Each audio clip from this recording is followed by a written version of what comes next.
السلام علیکم ورحمۃ اللہ وبرکاتہ۔ الحمدللہ رب العالمین والصلاة والسلام علی سید المرسلین۔ سیرت نبوی بڑا بلند پایہ موضوع ہے۔ اس سے مسلمان کو یہ علم ہوتا ہے کہ اس کا دین کن کن مراحل سے گزرا، اس کے نبی اور اصحاب نبی پر کیا بیتی، اللہ تعالیٰ نے نبی کریم صلی اللہ علیہ وسلم کو کیسی کیسی حسبی اور نسبی شرافت بخشی اور کس طرح وحی اور رسالت اور دعوت دین کے لیے منتخب فرمایا۔ آپ صلی اللہ علیہ وآلہ وسلم نے اس راہ میں کیا کیا مشقتیں جھیلیں، کیسے کیسے مصائب برداشت کیے، اور پھر بالآخر کس کس طرح کے انعامات سے آپ نوازے گئے۔ یہ سب چیزیں جاننے کے لیے ایک سلسلہ ہم نے شروع کیا ہے سیرت النبوی صلی اللہ علیہ وآلہ وسلم کا۔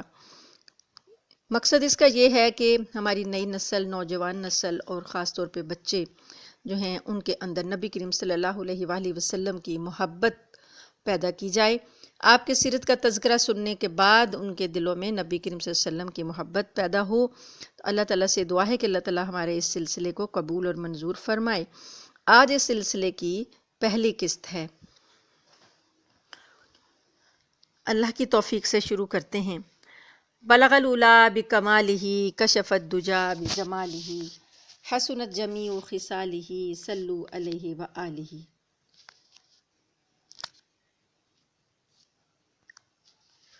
نبی کریم صلی اللہ علیہ وآلہ وسلم کا نسب نامہ پاک۔ آپ کا نسب نامہ پاک یہ ہے: محمد بن عبداللہ بن عبد المطلب بن ہاشم بن عبد مناف بن قصی بن کلاب بن مرہ بن کعب بن لوی بن غالب بن فہر بن مالک بن نضر بن کنانہ بن خزیمہ بن مدرکہ بن الیاس بن مضر بن نزار بن معد بن عدنان۔ یہ نسب نامہ احادیث کی کتابوں میں بالاتفاق موجود ہے، اور جو ان کے عدنان ہیں بزرگ، وہ سب کا اتفاق ہے کہ حضرت اسماعیل علیہ السلام کی نسل سے ہیں، لیکن ان دونوں کے درمیان کتنی پشتیں ہیں اس کے بارے میں اختلاف ہے۔ نبی کریم صلی اللہ علیہ وآلہ وسلم کی والدہ کا نام آمنہ تھا، اور ان کے والد وہب بن عبد مناف بن زہرہ بن کلاب تھے۔ یہ وہی کلاب ہیں جو والد کی طرف سے بھی نبی کریم صلی اللہ علیہ وسلم کے نسب نامے میں موجود ہیں۔ نبی کریم صلی اللہ علیہ وآلہ وسلم کا قبیلہ قریش تھا۔ آپ کا قبیلہ قریش پورے عرب میں سب سے زیادہ معزز قبیلہ تھا۔ قریش جو تھے وہ دراصل فہر بن مالک بن نضر بن کنانہ کا لقب تھا۔ فہر بن مالک کا لقب تھا، بعد میں اس کی اولاد اسی نسبت سے مشہور ہو گئی۔ یوں تو اس قبیلے کو ہر دور میں سرداری حاصل رہی، لیکن قصی کو ایک منفرد مقام حاصل ہوا۔ قصی کا اصل نام زید تھا، اور وہ بچپن میں یتیم ہو کر والدہ کے ساتھ ملک شام کے قریب قبیلہ ازرہ میں جا بسا تھا۔ وہیں پلا بڑا بھی تھا، لیکن جوان ہو کر مکہ آ گیا اور کچھ دنوں کے بعد خانہ کعبہ کا متولی بن گیا۔ یہ قبیلہ قریش کا پہلا شخص تھا جو خانہ کعبہ کا متولی ہوا۔ متولی ہونے کا مطلب یہ تھا کہ اسی کے ہاتھ میں خانہ کعبہ کی کنجی ہوتی تھی، اور وہ جس کے لیے چاہتا اور جب چاہتا تھا خانہ کعبہ کا دروازہ کھولتا تھا۔ اس کے علاوہ قریش اس سے پہلے مکہ سے باہر آباد تھے۔ قصی نے ان سب کو مکہ کے اندر لا کر آباد کیا۔ نیز اسی نے حاجیوں کے لیے میزبانی کا طریقہ بھی ایجاد کیا۔ وہ حج کے دنوں میں بڑے پیمانے پر کھانا تیار کرواتا اور چمڑے کے بڑے بڑے حوضوں میں کھجور، شہد اور کشمش سے میٹھا شربت بنواتا اور حاجیوں کو پیش کرتا۔ اس نے یعنی قصی نے خانہ کعبہ کے شمال میں دار الندوہ کے نام سے ایک گھر بھی بنایا تھا، جو قریش کی اجتماعی سرگرمیوں کا مرکز تھا۔ یہی ان کی پارلیمنٹ تھی، اور اسی میں وہ شادی وغیرہ کی رسمیں بھی انجام دیتے تھے۔ قریش کا جھنڈا اور کمان بھی قصی ہی کے ہاتھ میں تھی، چنانچہ لڑائی کا جھنڈا اس کے سوا کوئی نہیں باندھ سکتا تھا۔ وہ بڑا کریم تھا، عقل مند تھا، قریش اس کی بات بے چون و چرا تسلیم کرتے تھے۔ نبی کریم صلی اللہ علیہ وآلہ وسلم کا خاندان آپ کے پردادا ہاشم کی نسبت سے ہاشمی خاندان کہلاتا تھا۔ ان کو یعنی ہاشمی پردادا جو ہاشم تھے، ان کو قصی کے جو مناصب تھے، قصی نے اپنے ذمے جو کام لیے ہوئے تھے، کہ وہ حاجیوں کو کی میزبانی بھی کرتا اور چابی بھی اس کے پاس ہوتی، اور پارلیمنٹ کا بھی وہ صدر تھا، اور قریش کی اجتماعی جو سرگرمیاں تھیں وہ ان کا بھی صدر تھا۔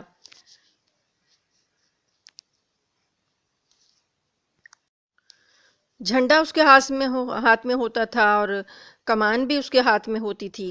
تو یہ ایک کافی منصب تھے جو اس کے پاس تھے۔ تو ان میں سے ایک منصب جو تھا حاجیوں کی میزبانی والا، یہ نبی کریم صلی اللہ علیہ وسلم کے پردادا ہاشم کو حاصل ہوا، اور ان کے بعد ہاشم کے بعد ان کے بھائی مطلب کی طرف منتقل ہو گیا۔ یہ مطلب جو تھے وہ ہاشم کے بھائی تھے۔ مطلب کے بعد پھر ہاشم کی اولاد کو یہ منصب حاصل ہوا، اور اسلام کی آمد تک انہی کے ہاتھ میں رہا۔ ہاشم اپنے زمانے کے سب سے عظیم انسان شمار ہوتے تھے۔ انہیں سید بطحا کہا جاتا تھا۔ وہ روٹی توڑ کر گوشت اور شوربے میں بھگوتے اور لوگوں کے کھانے کے لیے چھوڑ دیتے تھے۔ چونکہ عربی میں اس طرح کسی چیز کے توڑنے کو حشم اور توڑنے والے کو ہاشم کہتے ہیں، اس لیے ان کا نام ہاشم پڑ گیا، ورنہ ان کا اصل نام عمر تھا۔ قریش تجارت پیشہ تھے۔ ہاشم نے ان کے لیے جاڑے میں یمن اور گرمی میں شام کا تجارتی سفر منظم کیا۔ اس سفر کا ذکر قرآن مجید کی سورہ قریش میں اللہ تعالیٰ نے ایک زبردست احسان کے طور پر کیا ہے۔ ہاشم نے ان دونوں ملکوں کے ذمہ داروں سے ضمانتیں حاصل کیں اور اپنے قبیلے کے سفر کو محفوظ بنایا۔ ہاشم ایک بار تجارت کے لیے ملک شام سے جاتے ہوئے یثرب یعنی مدینہ منورہ سے گزرے تو وہاں بنو عدی بن نجار کی ایک خاتون سلمہ بنت عمر سے شادی کر لی، اور کچھ عرصہ ٹھہر کر ملک شام چلے گئے، اور وہیں سرزمین فلسطین کے مشہور شہر غزہ میں انتقال کر گئے۔ ان کی روانگی کے وقت یہ سلمہ جو تھیں وہ امید سے تھیں۔ بعد میں بچہ پیدا ہوا جس کے سر کے بالوں میں سفیدی تھی، اس لیے اس کا نام شیبہ رکھ دیا گیا۔ یہ بچہ مدینہ میں پرورش پاتا رہا، لیکن مکہ میں ہاشم کے بھائیوں اور خاندان کے دوسرے لوگوں کو اس کا علم نہیں تھا۔ 8 برس بعد ہاشم کے بھائی مطلب کو اس کا پتہ چلا تو وہ مدینہ جا کر اس بچے کو اپنے ساتھ لے آئے۔ جب آپ مکہ میں داخل ہوئے، مطلب جو تھے وہ مکہ میں داخل ہوئے تو لوگوں نے سمجھا کہ یہ جو بچہ ہے یہ ان کا غلام ہے، چنانچہ لوگ اسے عبد المطلب کہنے لگے، اور بالآخر وہ اسی نام سے مشہور ہو گیا، حالانکہ ان کا اصل نام جو تھا وہ شیبہ تھا۔ عبد المطلب بہت خوبصورت اور عظیم تھے۔ ان کے دور میں ان کا ہم مرتبہ کوئی نہ ہوا۔ وہ قریش کے سردار اور مکہ کے قافلے کی تجارت کے ذمہ دار تھے۔ جود و سخاوت اس قدر کرتے تھے کہ ان کا لقب فیاض پڑ گیا تھا۔ ان کے دسترخوان کا پس خوردہ جو بچ جاتا تھا ان کے دسترخوان میں مسکینوں، جانوروں اور چڑیوں کو کھانے کے لیے ڈال دیا جاتا تھا۔ اس بنا پر ان کا یہ عرف بن گیا تھا کہ زمین پر انسانوں اور پہاڑوں کی چوٹیوں پر وحشی جانوروں اور چڑیوں کو کھلانے والا۔ عبد المطلب کو زمزم کا کنواں کھودنے کا بھی شرف حاصل ہوا۔ اس کنویں کو بنو جرہم جو حضرت اسماعیل علیہ السلام کا قبیلہ تھا، وہ لوگ جب مکہ سے جلا وطن ہوئے تو انہوں نے اس کنویں کو اوپر سے مٹی سے پاٹ دیا تھا، اور اس وقت سے اس کی جگہ نامعلوم چلی آ رہی تھی۔ عبد المطلب کو خواب میں اس کی جگہ بتلائی گئی اور کھودنے کا حکم دیا گیا۔ انہوں نے کھودا تو پرانا کنواں برآمد ہو گیا۔ انہی کے زمانے میں خانہ کعبہ پر ہاتھی والوں کے حملے کا واقعہ پیش آیا۔ یہ سب حبشی تھے۔ ان کے سردار کا نام ابرہہ تھا جو یمن پر قابض اور حکمران تھا۔ وہ خانہ کعبہ ڈھانے کے لیے 60,000 کا لشکر جرار لے کر آیا، لیکن جب مکہ کے مشرق میں مزدلفہ اور منی کے درمیان وادی محسر میں پہنچا اور مکہ پر حملہ آور ہونے کے لیے تیار ہو گیا تو اللہ تعالیٰ نے اس کے لشکر پر پرندوں کا جھنڈ بھیج دیا۔ اس بات کا ذکر قرآن پاک کی سورۃ الفیل میں اللہ تعالیٰ نے فرمایا ہے۔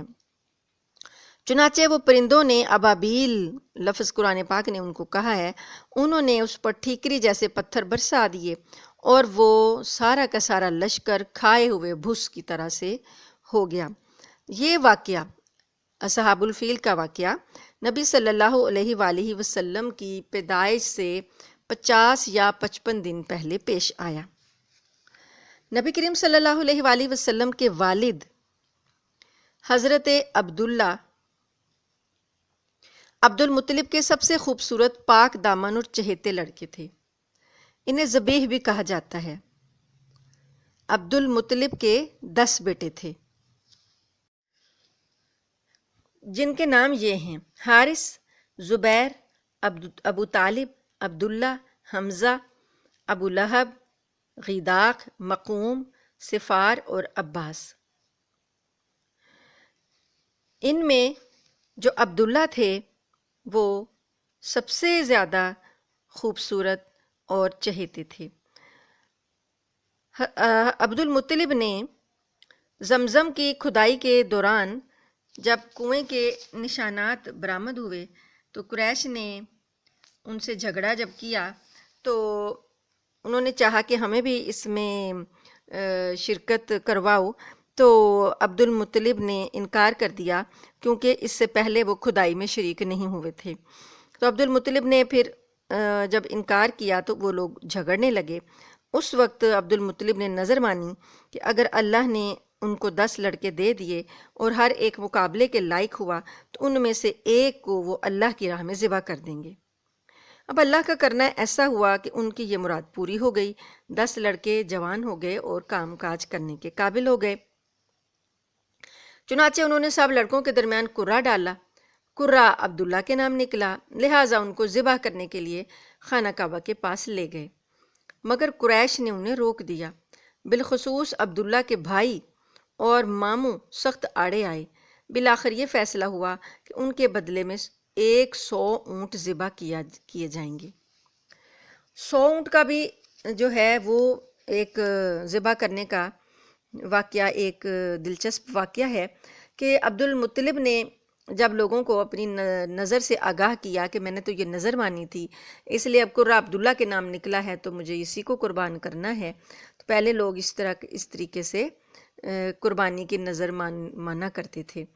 تو اب جب سارے مخالفت کرنے لگے، ان کے ننیال والے بھی مخالفت کرنے لگے اور بھائی بھی مخالفت کرنے لگے کہ عبداللہ کو نہیں قربان کرنا، تو لوگوں نے کہا، عبد المطلب نے کہا کہ پھر میں اپنی نظر کا کیا کروں جو میں نے نظر مانی تھی۔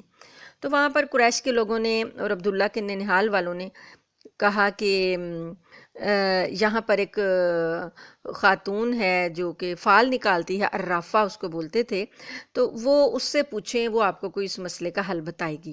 عبد المطلب اس کے پاس گئے اور اس نے کہا کہ عبداللہ اور 10 اونٹوں کے درمیان قرہ اندازی کرو۔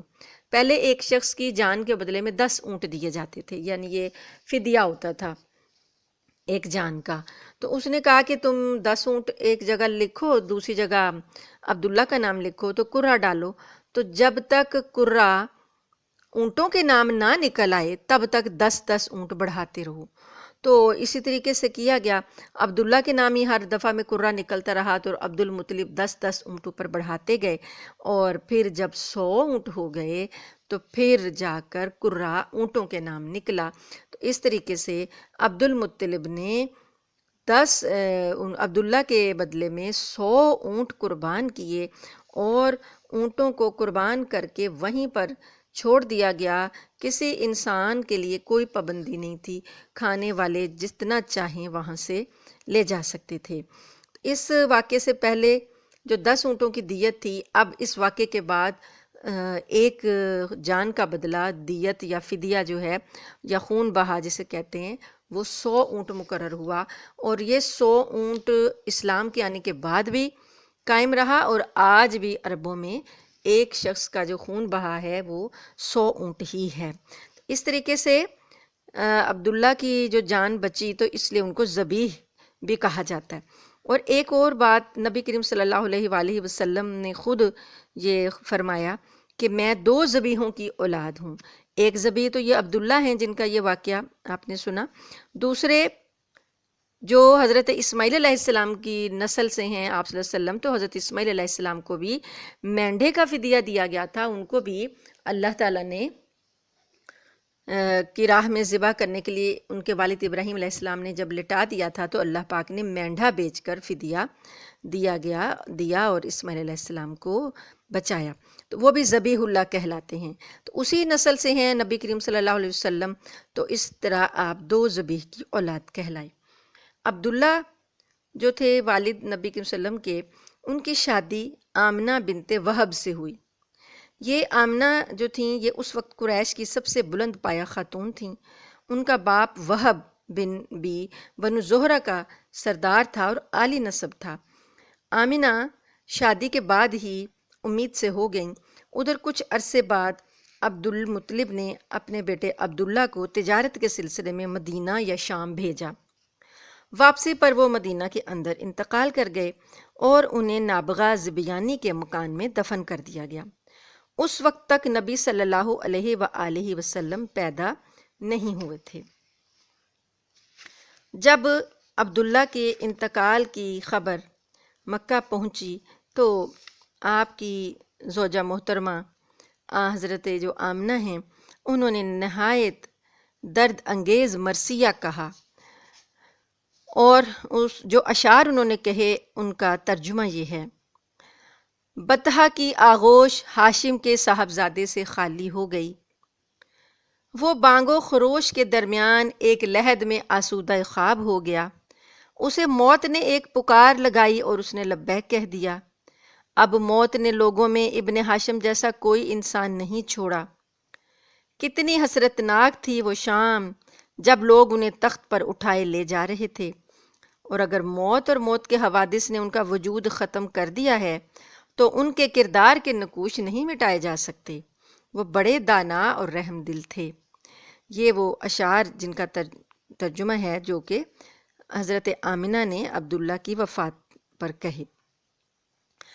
عبداللہ کا کل ترکہ یہ تھا، جو وہ انہوں نے اپنے پیچھے سامان چھوڑا وہ یہ تھا: 5 اونٹ، بکریوں کا 1 ریوڑ، 1 حبشی لونڈی جن کا نام برکت تھا اور کنیت ایمن تھی۔